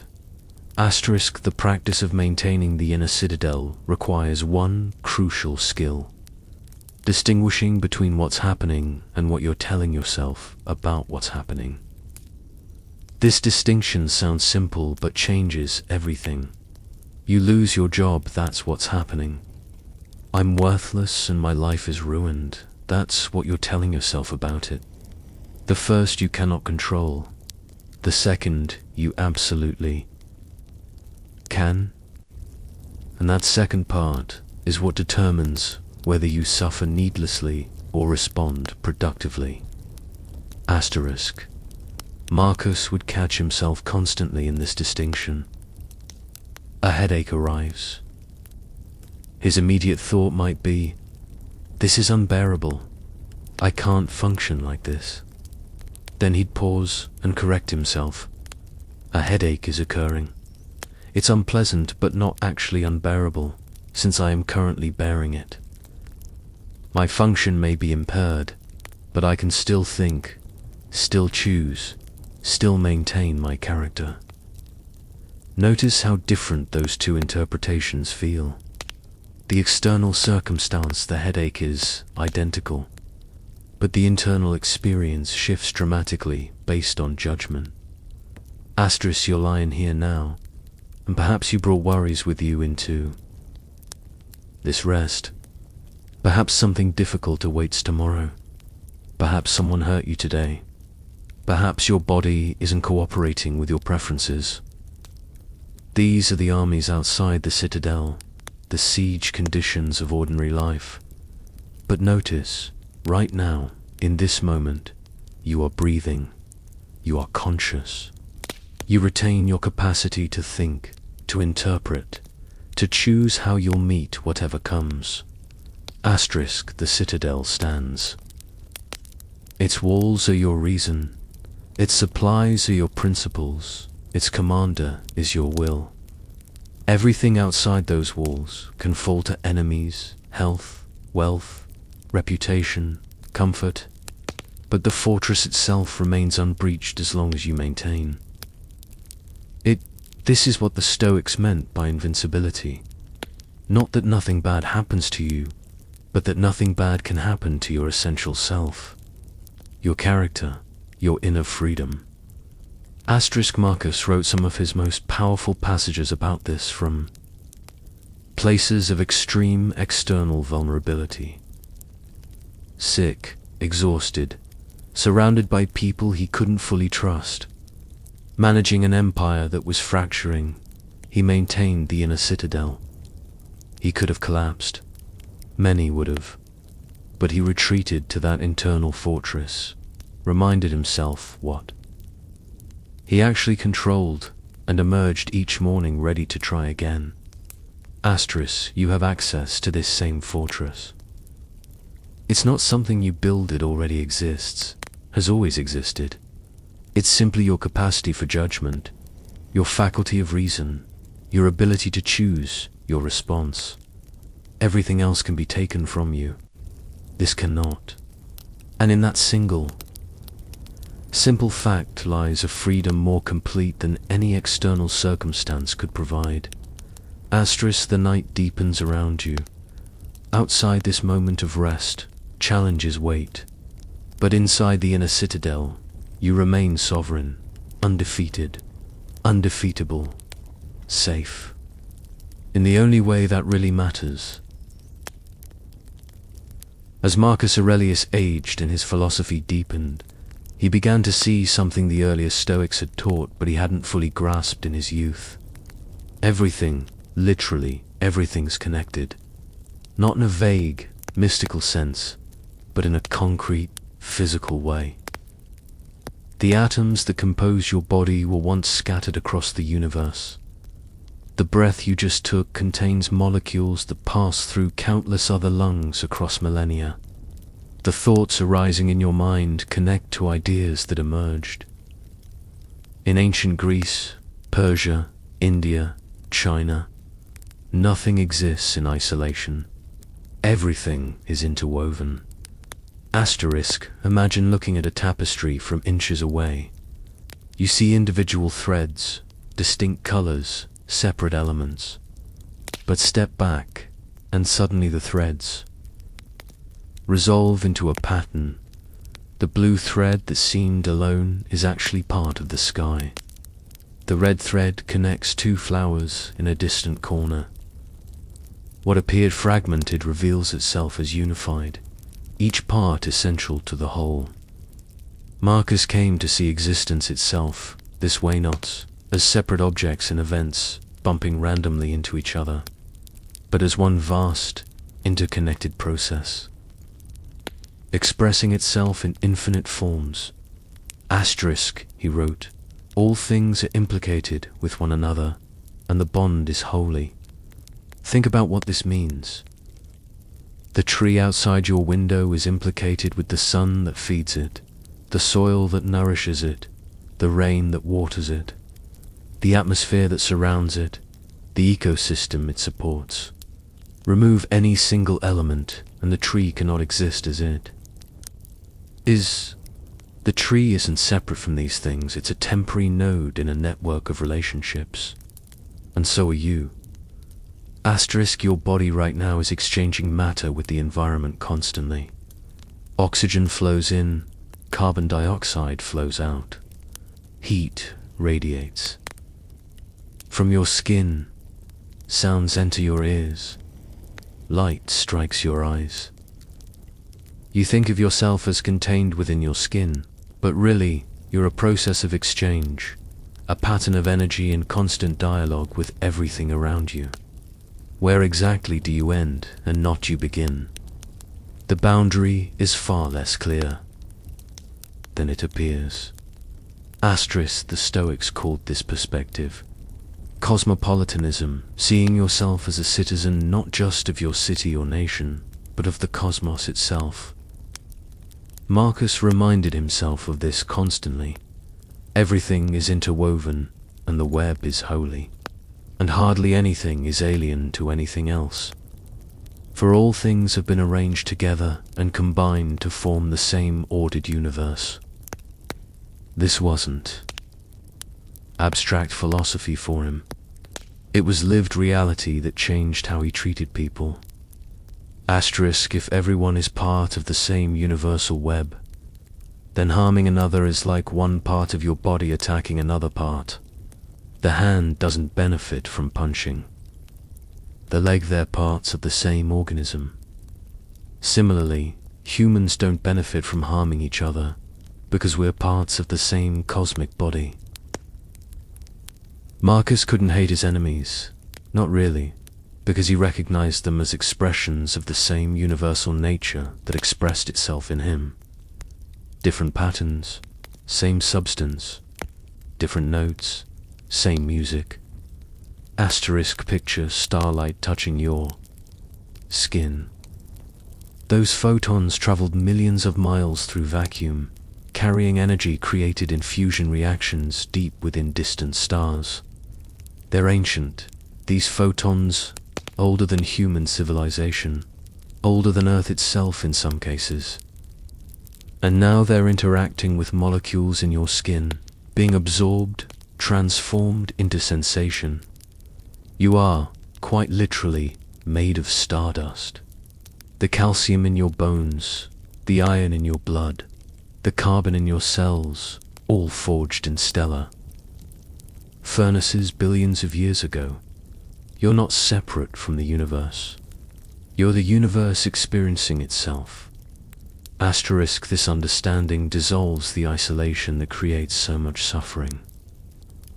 You feel alone in your struggles, but you're not alone. Everyone experiences pain, confusion, fear, desire. Everyone struggles with the same fundamental questions about meaning and mortality. Everyone is doing their best with whatever understanding they've developed. When you really grasp this interconnection, compassion becomes natural rather than forced. Of course, you help when you can. You're helping yourself, helping the larger organism you're part of. Asterisk, Marcus found this perspective especially important when dealing with difficult people. Instead of seeing them as separate enemies to be defeated, he saw them as parts of the same whole, temporarily confused about their place in it. Like a cell in the body that's malfunctioning, you don't hate it, you try to heal it, or at least prevent it from damaging other cells. The person who betrayed him wasn't a monster. They were a human being acting from limited understanding, temporary passions, their own pain, still part of the web, still implicated in the same cosmic pattern. Asterisk, you can feel this interconnection right now if you attend carefully. Your breath connects you to the atmosphere shared by every breathing creature. Your thoughts connect you to the long conversation humanity has been having with itself for thousands of years. Your struggles connect you to everyone who has ever faced difficulty and asked what it means, how to endure, whether it matters.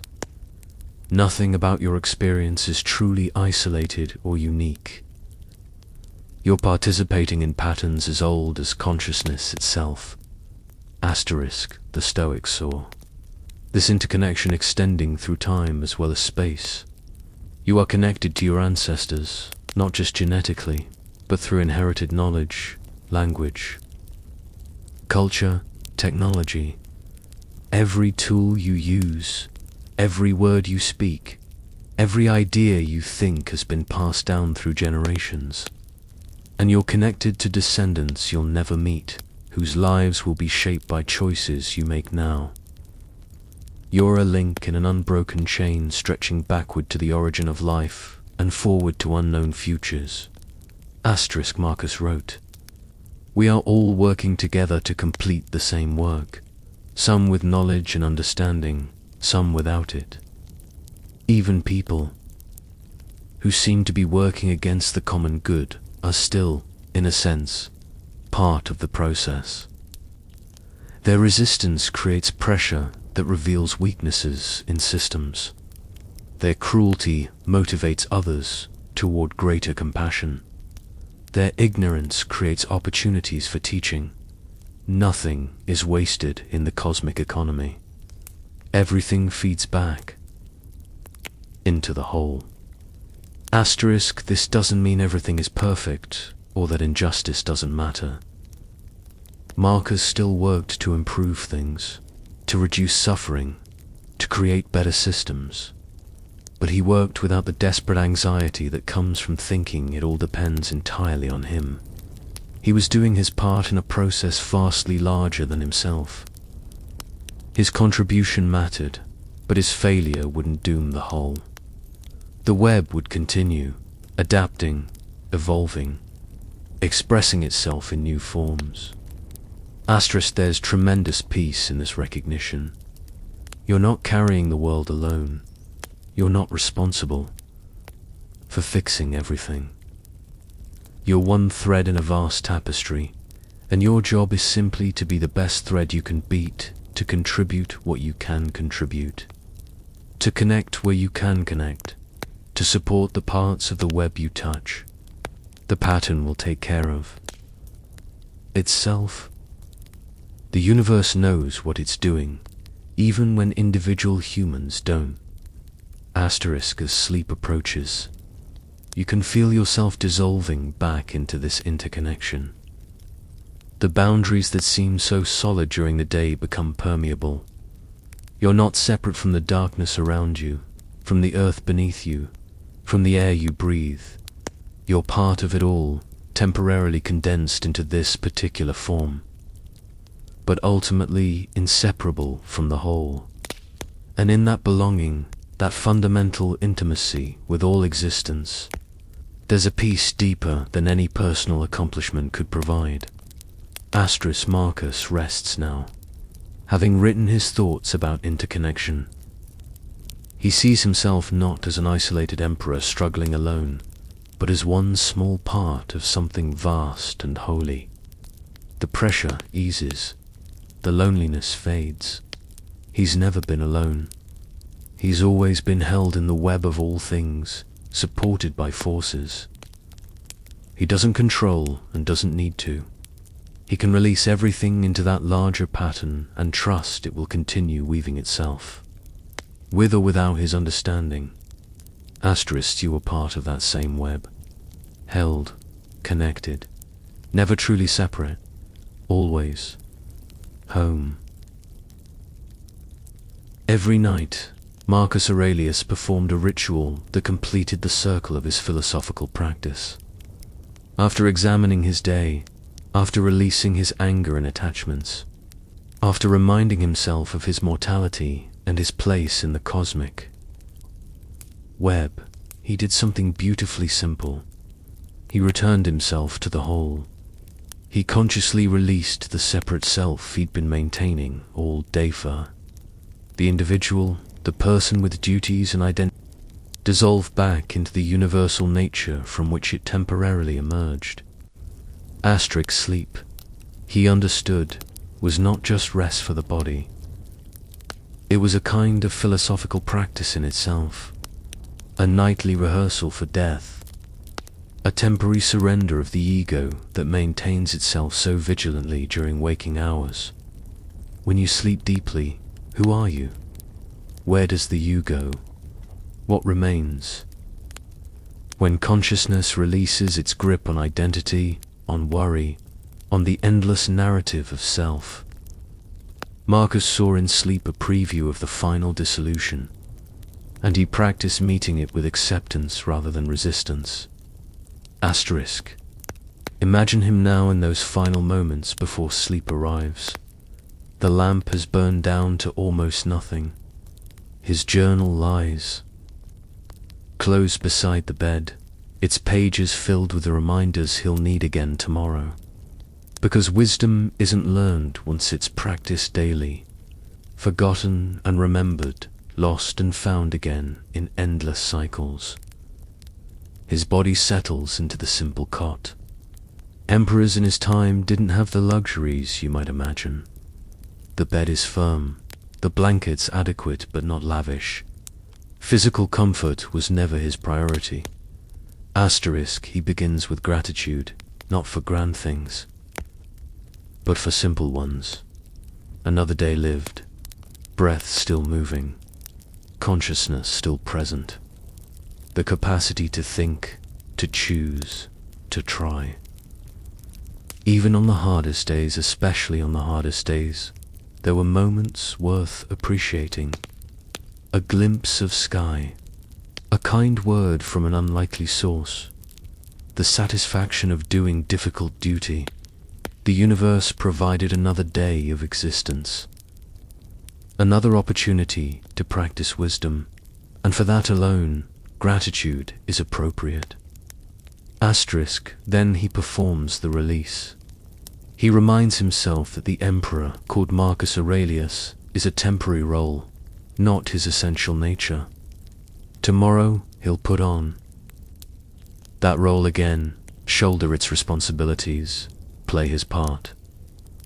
But right now, in the darkness, he can let it go. He's not the emperor. He's not even Marcus, really. He's a brief eddy in the river of existence, a temporary pattern that universal nature has formed and will soon dissolve. And there's no tragedy in that. It's simply how things are. You can feel this release yourself, right now, as you rest here. All the roles you play, your profession, your relationships, your social identity, these are costumes you wear, parts you perform. Beneath them, what are you really? Strip away every label, every story, every definition you've built. What remains? Something simpler, quieter, more essential. Not a thing, exactly, but a capacity. Awareness itself. Consciousness observing itself. The universe waking up and looking through your particular eyes for a brief span of time. Asterisk the Stoics taught that your true self is identical with universal reason, with a logos that structures all existence. You're not separate from the cosmos, you're how the cosmos experiences itself locally. Like a wave is not separate from the ocean, but rather the ocean expressing itself in wave form, temporarily rising and falling. When you understand this deeply, death loses its terror. The wave returns to the ocean, but nothing is lost. The water continues. The ocean remains. Only the temporary pattern called wave dissolves. Asterisk Marcus breathes slowly, feeling his chest rise and fall. This breath is nature breathing through him. This heartbeat is nature's rhythm expressing itself in its particular form. This consciousness is nature becoming aware of itself. He's not doing any of this, it's being done through him, as him, by forces infinitely larger and older than his individual existence. And when his time ends, those forces will continue, expressing themselves in new forms, never diminishing, never lost. Asterisk, there's a line he wrote that captures this perfectly. You came into being for the sake of the whole. You will disappear into that which gave you birth, or rather, you will be changed and taken up into its generative principle.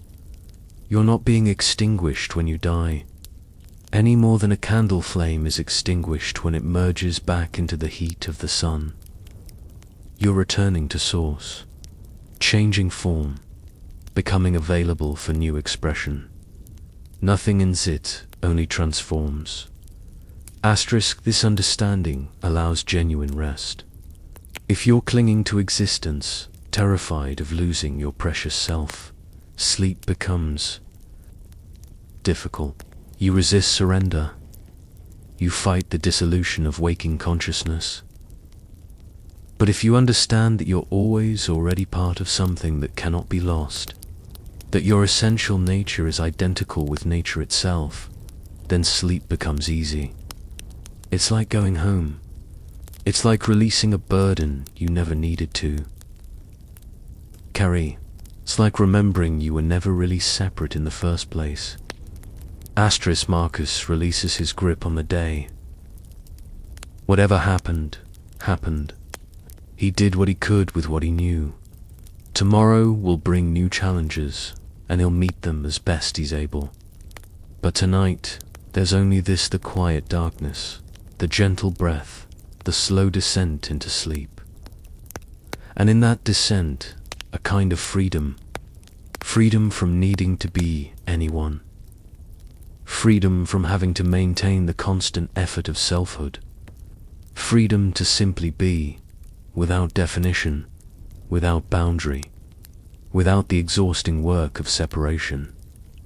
Asterisk, he thinks of the olive groves he loved as a boy, trees older than empires, their roots deep in earth, their branches reaching toward sky.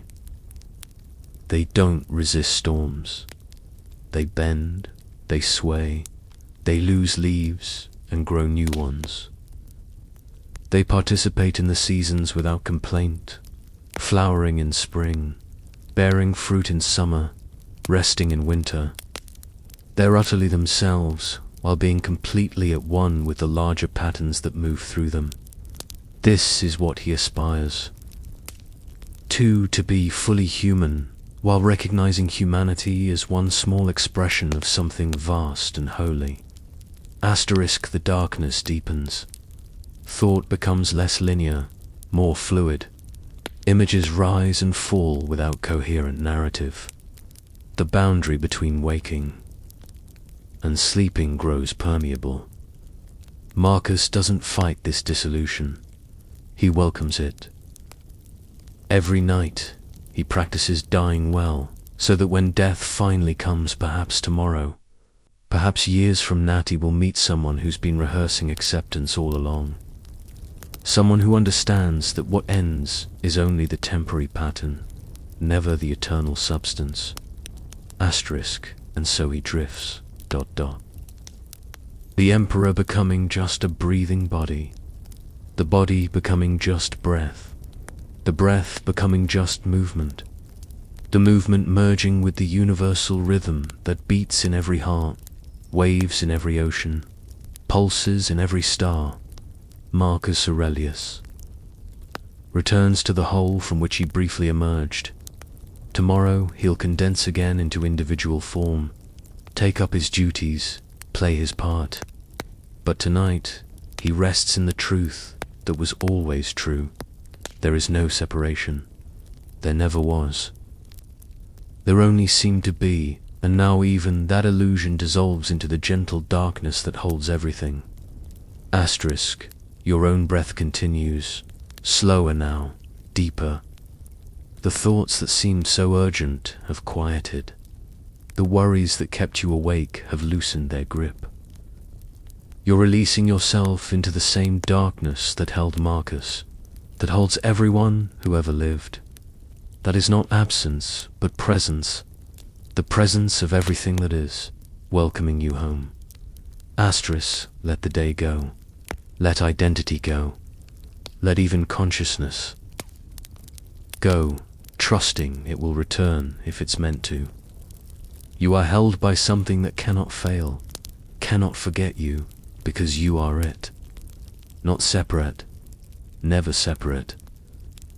Only appearing separate for a little while, so that the universe could experience itself from one more angle, could learn one more way of being aware. Asterisk, the ancient emperor sleeps now, dissolved into peace. The philosophy he practiced all day finds its completion in this surrender.